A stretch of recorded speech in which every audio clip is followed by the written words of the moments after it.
Oi, gente, tudo bem? Oi, João. Oi, Kelly. E aí, Johnny? Eu tô bem, e você? Eu também. Vamos lá? Vamos primeiramente mandar um beijo aí pro pessoal que tá assistindo, Beijo, pessoal que tá assistindo. né? Um abraço aí pros nossos fãs. Obrigada por estar sempre conosco, né, João? Pelas mensagens, a gente adora. Exatamente. Hoje é dia de vídeo de perguntas.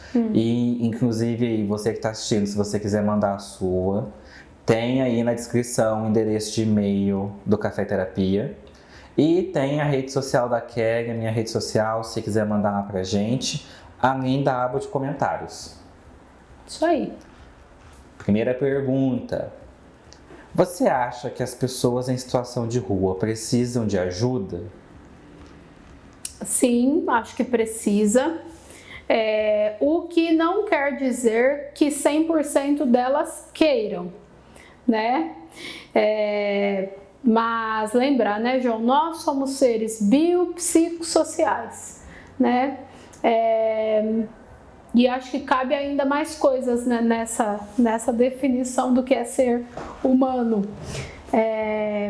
Então, as pessoas em situação de rua têm a parte social que muitas vezes precisa de intervenção, né? Precisa entender o que levou ela para a rua, o que a levou para aquela situação. Muitas vezes, provavelmente já devo ter dito isso aqui nesse período todo que a gente tem o canal, que algumas pessoas, a gente acha que a pessoa que está em situação de rua é porque ela não quer fazer as coisas, ou é porque ela é drogada, viciada, ou é porque é bandido, né? Poucas vezes a gente sabe o que de fato aconteceu com ela, porque a gente não conversa com essas pessoas. Mas, para ser psicólogo, a gente precisa entender um pouquinho de tudo, pelo menos ser curioso e tal. Então, muitas vezes elas estão lá por um coração partido, e aí o vício, ele vem em comorbidade depois, né? Ele vem a longo prazo, mas nem todo mundo que chega na rua chega viciado. Nem sempre é porque ela perdeu o emprego e acabou o dinheiro, às vezes é por isso, mas nem sempre, né? Às vezes é sim porque ela tá numa situação de vício e aí ela foi ao longo do tempo perdendo. Tem muitas situações que levam ela para a rua. Então a gente precisa entender cada caso, entender quem gostaria de uma oportunidade de sair dali, né? Mas é uma questão que envolve todos nós da sociedade, o governo, né? A classe médica. Em alguns casos eles têm dificuldades de saúde comuns, né? Então é interessante que haja um apoio na parte da saúde. Então precisa sim, João, como qualquer outro ser humano, precisa ser visto. A gente age como se eles não estivessem lá. E quando a gente olha para eles, é para excluir, é para falar que a gente está com medo, né? A gente não olha para eles para compreender e nem tampouco para dar a mão. Mas precisa, como todos nós. Segunda pergunta. O misticismo tem espaço na psicologia? Na psicologia, ciência, a gente precisa caminhar de mãos dadas com ciência. Na psicologia clínica, no sentido de que o cliente, o paciente que está ali, ele acredita no misticismo, ele pratica o misticismo, no geral já é igual religião também, né? A gente costuma respeitar. Claro que com responsabilidade. Se esse misticismo tá tirando a responsabilidade dele, que é dele, e ele tá colocando lá em alguma energia, o meu signo, que é como eu sempre brinco aqui, né? A gente vai, em alguma medida, alertar para que bem não é bem isso. Mas a pessoa simpatizar com isso, ela praticar, ela gostar, se não tá causando nada para ninguém, não é contra a lei, e o paciente gosta, a gente só respeita e a gente aprende muito com os pacientes, viu, João? Eu entendi o quanto eu era ignorante com questões místicas e de religiões, e ignorante no sentido de limitada, sabe, João? Porque a gente sabe o que a gente aprende no nosso meio, né? Na nossa bolha, a nossa família, a nossa educação, a cultura da nossa família. E parece que se resume aquilo, aí a gente sabe um pouquinho das religiões mais mais, como que eu chamo, João? Um catolicismo, um evangélico? Mais populares, né? E tem muita coisa que na clínica você aprende com as pessoas que são diferentes e é incrível, assim. Eu gosto muito, eu adoro aprender com os pacientes, entender quanta coisa tem nesse mundo que ali na nossa bolha a gente não considera e a gente vive como se a gente soubesse tudo, né? E não sabemos.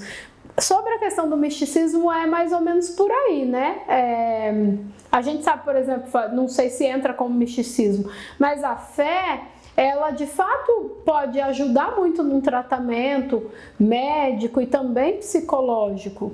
Então eu acredito que se o misticismo ele entra num lugar meio parecido, se a pessoa acredita, ajuda. Agora, Kelly, a psicologia acredita? Era bom que a gente conseguisse provar, né?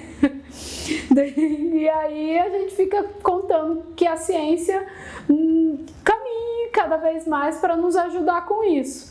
Do contrário, precisa ter cuidado. Eu não sei se responde, mas é mais ou menos assim que a gente anda nesse caminho aí das questões místicas. Eu não sei se deu para entender, João. Eu não sei. Se eu estiver falando merda, você me corrige, mas eu acho que assim, o que dentro da psicologia, assim, o que mais chega perto do misticismo é tipo o pessoal junguiano, né? Eles gostam de viajar, né? Mas ainda a psicologia analítica, né? Você está falando. Mas a psicologia analítica, ela pode ser entendida como um braço da psicanálise, porque nasceu dali, né? Da junção de Jung com Freud. Depois eles se separam e tal.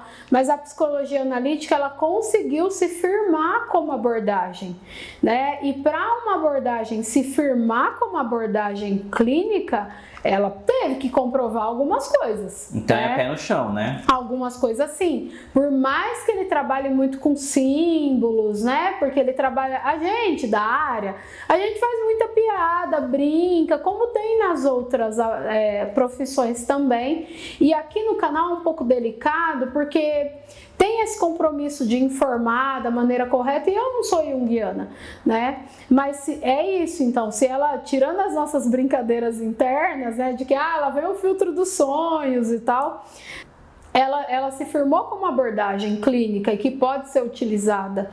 Nem tudo na psicologia, vou tentar exemplificar. A galera de empresa, por exemplo, ou quem fez administração de empresa, alguns cursos, ou que trabalha na empresa, já deve ter vivido coisas que conversam com a teoria de Maslow, que é uma teoria que traz uma pirâmide. Todo mundo de empresa sabe disso, o RH às vezes utiliza disso até hoje. A teoria do Maslow é uma teoria que nasceu dentro da psicologia humanista, como a minha, né, que é a ACP, a minha, só que ela não conseguiu se firmar como ferramenta para tratamento clínico, porque o que ela traz, por mais que a gente consegue, aquela pirâmide ali é verdade, de fato o que ele quer passar com a pirâmide se confirma na forma que a gente vai se comportar aqui, dependendo do que acontece lá na pirâmide. Eu não consigo tratar todas as questões humanas e sofrimentos psíquicos com aquilo, então passou a ser muito utilizado em empresa, porque é útil, mas não conseguiu se confirmar como teoria para tratamento clínico, entende, João? Isso é uma coisa muito nossa da psicologia, a gente que sabe, né? Tem muita gente aí que usa a teoria de Maslow, nem sabe o que está usando, nem sabe disso aqui que eu estou falando. Então, Jung, a partir do momento em que ele conseguiu se confirmar ali entre as outras teorias e que dá para trabalhar como ferramenta clínica, em alguma medida aquilo ali vai fazer sentido. Eu não sei se tudo, e também não vou entrar nisso porque não é a minha abordagem, mas a teoria analítica não é um misticismo. Pode até gostar pode até conversar pode até passar por, mas não é isso, João. Ou não é só isso. Próxima pergunta. Comportamento é a mesma coisa que costume? Se a gente quiser utilizar de modo bem vulgar, né, assim, bem para todos, Podemos dizer que sim, né? É uma expressão, né? O comportamento é uma expressão de emoção, de sentimento, e aí se expressa com comportamento, né? Talvez as pessoas que gostam mais de falar mais tecnicamente, vai falar, essa menina é doida. Mas de modo muito superficial e vulgar, João, não dá pra dizer que não, é sim. Parece que uma palavra é muito formal, a outra é mais informal. É informal demais, né? Que não explica o que é comportamento. Mas como eu disse, em alguma medida eu me comporto porque estou acostumada. Se eu desacostumar ou acostumar com novas coisas, provavelmente o meu comportamento se altera. Sim, e da mesma forma que tem comportamentos que assim são de grupos, também existem costumes que são, né, de grupos. Então, tipo, Sim. Por exemplo, o pessoal de São Paulo tem um costume X que você não vê esse costume no Rio. Sim, né? sim, Então... sim. Linguagem, né? Então é sim questão de costume. Às vezes perde sotaque, né? Quando muda para outro lugar, assim. Às vezes tem mais o hábito de uma comida e depois perde-se esse hábito e daí não vai... O comportamento é comer aquela comida e não vai mais comer, ou vai comer menos, ou parei de gostar, né? Então, em alguma medida, tem sim. O bom é que o comportamento muda e costume também desacostuma, né? E acostuma de novo. Então, em termos mais superficiais, podemos dizer que conversa, sim. Certo? Certo, por hoje é só. Então tá bom, gente. Espero que tenham gostado. Curta e compartilhe o vídeo para ajudar a gente. Um beijo e até a semana que vem. Tchau, João. Tchau, Kelly. Tchau, tchau.